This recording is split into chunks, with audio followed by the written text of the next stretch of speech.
Hello, good morning. यावेळी timing सांगितलं तर मॉर्निंगचे 6 वाजलेले आहेत आणि सगळी मॉर्निंगची कामं आवरलेली आहेत, म्हणजे पारशी कामं आवरलेले आहेत, आंघोळ झालेले आहे आणि बघू शकता वातावरण खूप छान झालेलं आहे। म्हणजे छान अशी गारगार हवा आणि अजिबात ऊन नाही आणि एकदम समोर हिरवं, खूपच सुंदर व्ह्यू येत आहे। असं वाटत आहे की कुठेही जाऊ नये, या वातावरणाचा एन्जॉय घ्यावा आणि इथंच थांबावं, किचनमध्ये तरी जाऊच नाही। तर अगोदर तर मी चिमण्यांना तांदूळ टाकत आहे, कारण चिमण्या जे आहेत ना माझे साथीदार आहेत। पहाटे 5 वाजल्यापासून त्यांची चिव चिव चिव चिव सुरूच असते। तर अगोदर मी चिमण्यांना तांदूळ टाकलेला आहे। तर ही झाली सगळी बाहेरची कामं। आता जाऊया किचनमध्ये। तर आजचा वार सांगितलं, आजचा वार आहे गुरुवार। तर सर्वांना शुभ गुरुवार। तर इकडे स्वयंपाकाला सुरुवात झालेली आहे। म्हणजे जसे यांना मी चहा बनवून दिला तसं पटकन मी इकडे कुकरला डाळ लावलेली आहे, तिकडे मी चिंच टाकून पाणी ठेवलेलं आहे। म्हणजे पाण्याला एक उकळी आली की चिंचेचा पूर्णपणे पल्प निघून येतो। तर थोडीफार इकडे किचनची कामंही होत आहेत आणि संग मी देवपूजाही करणार आहे। आणि हो, गायत्री आणखीन उठलेली नाही। म्हणजे गायत्री थोडंसं लेट उठते, अगोदर असा नव्हता तिचा रुटीन, पण जेव्हापासून ती पुण्याला आहे कॉलेजला तेव्हापासून तिच्या रुटीनमध्ये बरेचसे बदलाव आलेले आहेत। म्हणजे अगोदर लवकर उठायची, पण आजकाल असं झालेलं म्हणजे अभ्यासासाठी भरपूर वेळ ते रात्री जागायची आणि मग मॉर्निंगला झोप घ्यायची, अशी सवय झालेली आहे गायत्री। त्यामुळे ती रात्री लवकर झोपत नाही आणि मॉर्निंगला लवकर उठत नाहीये। तर आणखीन तर ती उठलेली नाहीये, पण माझी सगळी कामं आवरलीत। म्हणजे माझी टायमिंग जी आहे ना ती फिक्स आहे। म्हणजे पहाटेचे 5 वाजले की माझे डोळे आपोआप उघडतात, जाग येते। म्हणजे एक सवय झालेली आहे। अगोदर तर मी कधी 4 वाजता तर कधी 4:30 वाजता उठायची, जेव्हा दीपक दिनेश कॉलेजला जात होते तेव्हा। पण आजकाल माझ्या रुटीनमध्ये थोडासा बदलाव आलेला आहे। एक अर्धा तास मी आजकाल लेटच उठत आहे। तर असो, जसं आपला रुटीन आहे तशा पद्धतीने आपली कामं आवरली जातात। म्हणजे त्यावेळेस सांगण्याची गरज नाही, जशी वेळ येते ना तशी म्हणजे परिस्थितीनुसार आपण बदलतो। वेगळं सांगण्याची किंवा शिकवण्याची गरज नाहीये। तर इकडे डाळ तर मी कुकरला लावलेली आहे। जोपर्यंत की डाळ वगैरे शिजत आहे तोपर्यंत मी देवपूजा करते। तसं तर गुरुवारी देवपूजेला मला भरपूर वेळ लागतो, म्हणजे आरामात 2 ते 3 तास मला लागतात। आणि तसं तर यावेळेस एक गुरुवार गॅप झालेला आहे, कारण नुसता कामाचा गोंधळ, त्यामुळे ना एक गुरुवार गॅप झाला। म्हणजे 15 दिवस झालेले आहेत मी देवाची डीप क्लिनिंग केलेली नाही आहे। जसं मी तुम्हाला म्हणत असते, प्रत्येक गुरुवारी मी अशा पद्धतीने डीप क्लिनिंग करत असते। तर इकडे सगळे देव, पित्तळ तांब्याची भांडी जी आहेत ना सगळी मी किचन काउंटर आणून ठेवलेले आहेत। म्हणजे आज मी पूजेला थोडंसं लवकरच सुरुवात केलेली आहे। म्हणजे आता टायमिंग आहे तर 6:30 पावणे 7 वाजलेले आहेत आणि थोडंसं लवकरच मी सुरुवात केलेली आहे। म्हणजे देवपूजा झाली की मग मी जे स्वयंपाक पाणी ते करून घेणार आहे, कारण या वेळेमध्ये ना कसं आहे आता थोडंसं निवांतच आहे। दिनेश आणि जी गॅरेजमध्ये कामाला मुलगा आहे, परत गायत्री आहे, फक्त तिघांचा स्वयंपाक मला बनवायचा आहे। बाबा आणि मावशी ताईकडे गेलेले आहेत आणि आमचा दोघांचा गुरुवारचा उपवास आहे, त्यामुळे किचनमध्ये जास्त धावपळ नाही आहे। पण पूजेला आज थोडासा वेळ मला जास्त लागतो। तर सगळे देव, पितळ तांब्याचे भांडे सगळं मी किचन काउंटरवर ठेवलेलं आहे। देवारा पूर्णपणे रिकामा करून घेतलेला आहे आणि अगोदर इथं मी टाकलं म्हणजे थोडासा निरमाश टाकलेला आहे। म्हणजे जसं मी प्रत्येक वेळी हार्पिक कधी लिक्विड वगैरे टाकत असते, पण जे लिक्विड आता अगोदर आम्ही आणत होतो ते आजकाल भेटत नाही आहे। त्यामुळे मी काय करते, जी हे माझ्याकडे असतं ते टाकत असते। जसं की फरशी क्लीनर आहे किंवा कुठलं लिक्विड आहे, भांड्याचं लिक्विड आहे, किंवा काही नसलं, काही ऑप्शन नसलं त्यावेळेस मी फक्त निरमा टाकत असते। तर निरमा टाकलं, थोडंसं पाणी टाकलेलं आहे मी, म्हणजे जे डाग वगैरे आहेत ते सगळे लवकर निघतील म्हणून अगोदरच थोडंसं निरमा आणि पाणी टाकून मी ठेवलेलं आहे। आणि तोपर्यंत सगळे फोटो मी पुसून घेतलेले आहेत। म्हणजे फोटो पुसणंही दररोज होत नाही, प्रत्येक गुरुवारीच मी फोटो वगैरे पुसत असते, कारण दररोज कितीही प्रयत्न करा होणार नाही, खूप कामाचा गोंधळ असतो। पण मी एक वार नेमिलेला आहे, आजच्या दिवशी मी पूर्णपणे अशा पद्धतीनं पूर्ण देवाची डीप क्लिनिंग करते। जी पितळ तांब्याची भांडे सगळे मी आज पितांबरीनं घासून स्वच्छ करून मग परत ठेवत असते आणि जितके फोटो इथं आम्ही लावले आजच्या दिवशी मी पुसून घेतलेले आहेत। तर इकडे बघू शकता देवारा पण मी स्वच्छ करून घेतलेला आहे। म्हणजे निरमा आणि पाणी टाकून मी थोडा वेळ ठेवलेलं होतं। नंतर एका मोठ्या भांड्यामध्ये पाणी घेतलं, त्यामध्ये एक कपडा टाकला आणि पूर्ण जे आहे ना कपडा पिळून मी पूर्ण देवारा पुसून घेतलेला आहे।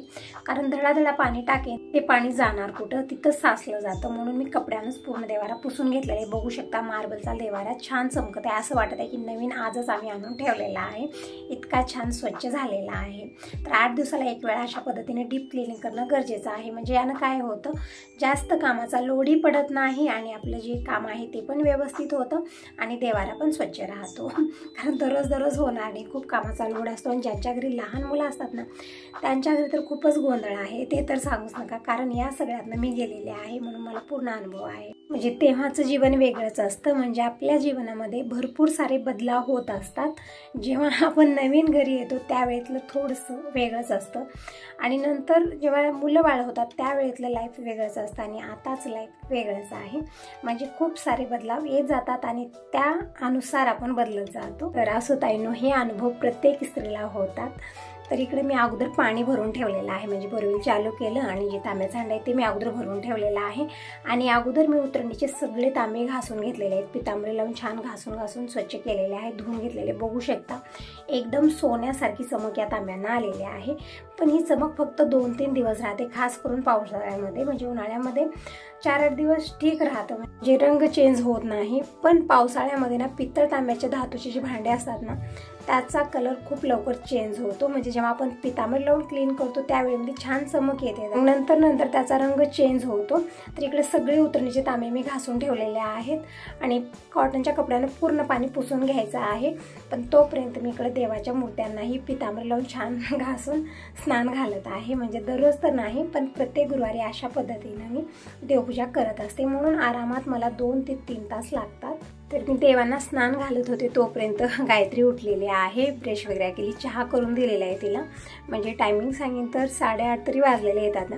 आणि इकडे संग मी वरण भात पण बनवलेला आहे. म्हणजे दिनेश पण थोड्या वेळात गॅरेजला जाईल आणि जी गॅरेजमध्ये कामाला मुलगा आहे त्याला पण मला टिफिन भरून द्यायचा आहे. म्हणून मी अगोदर वरण भात बनवलेला आहे आणि मग परत मी देवपूजेला सुरुवात केलेला आहे. म्हणजे असं होतं ना, थोडंसं डिस्टर्ब होतं. पण मी विचार केला की अगोदर देवपूजा करायची, मग नंतर निवांत स्वयंपाक करूया. पण दिनेश आला तेवढ्यामध्ये आणि म्हणत होता मग थोडंसं लवकर कर, मला गॅरेजला जायचं आहे, काम आहे, तिकडे जायचं आहे, इकडे जायचं आहे, सुरू झालेलं होतं. म्हणून दररोज मी मॉर्निंगला अगोदर स्वयंपाक करते, किचनपासून फ्री होते आणि मग निवांत देवपूजा करते. म्हणजे त्या वेळेमध्ये आपल्याला कोणी डिस्टर्ब करत नाही. पण आज मला विचार आला की देवपूजेला मला थोडासा वेळ जास्त लागणार आहे, जेवणार तरी कोण आहे. म्हणजे बाबा असले तर थोडीशी घाईगडबड मी करत असते मॉर्निंगला. पण मी आज विचार केला की निवांत करूया, पण ते झालंच नाही.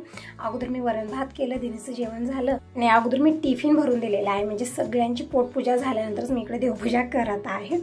तर इकडं सगळे हे जे तांबे आहेत उतरणीचे सगळे गायत्रीनं कॉटनच्या कपड्यानं पाणी पुसलेलं आहे आणि आसन पण मी आज चेंज केलेलं आहे, दुसरं आसन अंतरलेलं आहे. म्हणजे असे सेम आसन खूप सारे मी बनवून ठेवलेले आहेत.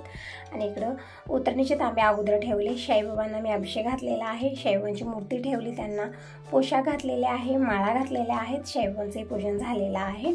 आणि इकडं जे देवाच्या मूर्त्या आहेत ते मी अशाच ठेवल्या आणि नंतर हळदी कुंकू लावायला गेले तर काय होतं ना, ते मूर्त्या छोट्या असल्यामुळे ना देवाऱ्यामध्ये पडत आहेत, व्यवस्थित बसत नाहीत. म्हणून मी काय केलं, आज अगोदरच मी हळदी कुंकू चंदन वाहिलेलं आहे आणि मग देवाच्या मूर्त्या मी देवाऱ्यात स्थापित केलेल्या आहेत अशा पद्धतीनं. तर बघू शकता इकडं मी अगोदर चंदन लावलेलं आहे, मग त्यावरती हळदी आणि कुंकू लावलेलं आहे आणि देवाऱ्यामध्ये विराजमान केलेलं आहे. मोठ्या मूर्त्या मागच्या साईडला, छोट्या मूर्त्या पुढच्या साईडला ठेवलेल्या आहेत. म्हणजे अशा पद्धतीनं मी देवाची स्थापना केलेली आहे. आणि कळशाचा तांब्या पण मी आज क्लीन करून घेतलेला आहे. बघू शकता छान अशी चमक आलेली आहे. म्हणजे प्रत्येक गुरुवारी जेही पितळ तांब्याचे भांडे आहेत सगळे मी पितांबरी लावून छान घासून स्वच्छ करत असते. तुम्ही म्हणता की ताई पितांबरी लावू नको, भरपूर सारे सजेशन दिले तुम्ही की काय भैया पावडर आणखीन काय काय खूप सारं सांगितलं, पण ते काहीच इथं भेटत नाही, फक्त पितांबरी भेटते. म्हणून काही ऑप्शन नाही, मी पितांबरीच लावलेली आहे. आणि इकडे बघू शकता उतरणीचे तांबे, कळशाचा तांब्या आणि देव छान चमकत आहेत. आणि विठ्ठल रुक्मिणीची मूर्ती आणि महादेवाची पिंडी, नंदी भगवान हे वेगळ्या धातूचे बनलेले आहेत. त्यांना स्नान घातलेलं आहे, हळदी कुंकू चंदन वाहिलेलं आहे, मोत्याची माळ वाहिलेली आहे आणि देवाला ते विराजमान केलेलं आहे. महादेवाची पिंडी, नंदी भगवान यांना पण मी स्नान घातलेलं आहे आणि हळदी कुंकू चंदन वाहिलेलं आहे. म्हणजे महादेवाच्या पिंडीला कुंकू लावलं जात नाही, फक्त मी चंदन लावलेलं आहे आणि पूजन केलेलं आहे. आणि इकडं अन्नपूर्णा आणि कासव भगवान मी तांदळात ठेवलेले आहेत. म्हणजे पाण्यात पण आपण ठेवू शकतो, कासवाला पण मी तांदळात ठेवलेलं आहे. म्हणजे असं तुमच्यासारख्याच्या एका ताईने मला कमेंट करून सांगितलेलं होतं की ताई पाण्यात ठेवण्याऐवजी तू तांदळामध्ये ठेव, तर मी तेव्हापासून तांदळात ठेवत आहे. म्हणजे तुम्ही खूप छान सजेशन देता, मला खरंच खूप छान वाटतं. ज्या गोष्टी मला माहिती नसतात ते तुम्ही सांगता, छान वाटतात, मी ते करत पण असते. तर फुलं तोपर्यंत गायत्री घेऊन आलेले आहे. तर आता देवाला मी फुलं वाहिलेले आहेत. म्हणजे आज ना कलरफुल फुलं भेटलेली नाही आहेत, म्हणजे मार्केटहून आणलेली नव्हते आणि इथं तरी लागत नाहीत, फक्त स्वास्तिकची फुलं लागत आहेत. त्यामध्ये 1-2 सदाफुली पण आणलेली आहे. तुम्ही म्हणत असता की देवाला सदाफुली वाहू नये, म्हणून मी ती पायरीवरती ठेवलेली आहे. म्हणजे थोडंसं छान वाटतं. एकदम व्हाईट कलरचा देवार आणि व्हाईट कलरची फुलं, सगळं पांढरं शुभ्र दिसतं ना, त्यामुळे 2 फुलं इथं सदाफुलीची ठेवलेत. बाकीची सगळी मी स्वास्तिकची फुलं वाहिलेली आहेत आणि समोर पण मी स्वास्तिकची फुलंच ठेवलेली आहे आज. आणि इकडं दीप प्रज्वलित करून घेतला, धूप लावलेले आहे, धूप ओवाळून घेतले, घंटी वाजवून घेतलेली आहे आणि मनोभावे देवाचे दर्शन करून घेतले. तर हीच आहे आजची देवपूजा. देवपूजा झाल्यानंतर कितीही कामाची दगदग असो, खूप छान आणि मनाला एक वेगळी शांतता भेटते.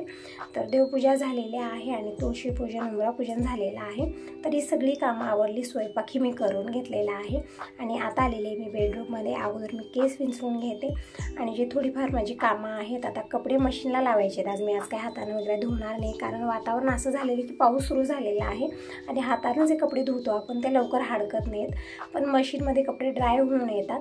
त्यामुळे आज कपडे सगळे मशीनलाच लावायचे आहेत. पावसाळ्यामध्ये कपडे मशीनलाच लावणं ठीक वाटतं, नाहीतरी असं तर मी हातानंच धुवत आहे आजकाल कपडे. काय होते ना, व्हाईट कलरचे कपडे जे असतात ना, ते मशीनला लावतं थोडासा कलर चेंज होत आहे त्याचा.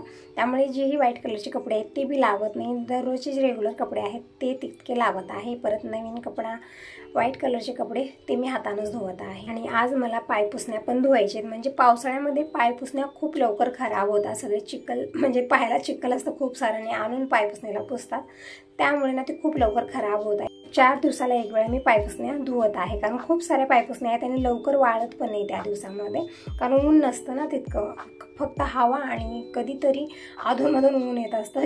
जास्त आभाळ आणि अंधारीचं आहे. तर गायत्रीचं सगळं आवरलेलं आहे. इकडे बघू शकता फोटो बघत आहेत. म्हणजे या सगळ्या अगोदरच्या फोटो आहेत आणि जेव्हा आपण फोटो वगैरे ठेवतो ना आणि जेव्हा आपण नंतर बघतो, परत आपण त्या आठवणीमध्ये जातो. म्हणजे परत आपल्या सगळ्या आठवणी ताज्या होतात. म्हणून फोटो किंवा व्हिडिओ असलेच पाहिजे, म्हणजे एक आपल्या मेमोरीसाठी एक आठवण म्हणून ह्या फोटो ठेवल्या जातात. तर गायत्री बघत आहे आणि गायत्री लहानपणी अशी दिसत होती, तेच बघून ती हसत आहे की मी कशी दिसत होते लहानपणी. हे दीपक आहे. दीपकची जावळ खूप होती, तर ते केस वगैरे मी खुल्ले सोडत होते, कधी झुटा घालत होते त्याचा.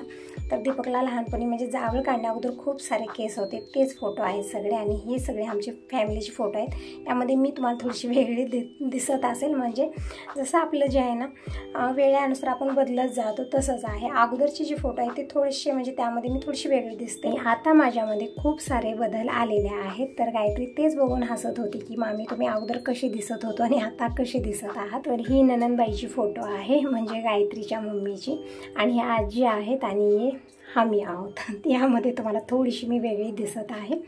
तर गायत्री सगळ्या फोटो बघून आता आलेली आहे कपडे मशीनला लावण्यासाठी, कारण पाऊस सुरू झालेला आहे. तर म्हटलं गायत्रीला अगोदर कपडे मशीनला लावा, तोपर्यंत मी भांडे वगैरे सगळे क्लीन करून घेते. आणि इथं जे पोतं तुम्हाला दिसत आहे ते गव्हाचं पोतं आहे. गव्हाचं दळण करायचे आहे. म्हणजे खूप सारी कामं यावेळी पेंडिंग आहेत. इकडची रूमची क्लिनिंग करायची आहे, म्हणजे जी इकडं किचन आहे एक्स्ट्रा, तिथं ना खूप सारं पसारा नेऊन ठेवलेला आहे मी, ते पण काढायचं आहे. परत गव्हाचं दळण करायचं आहे, ज्वारीचं दळण करायचं आहे.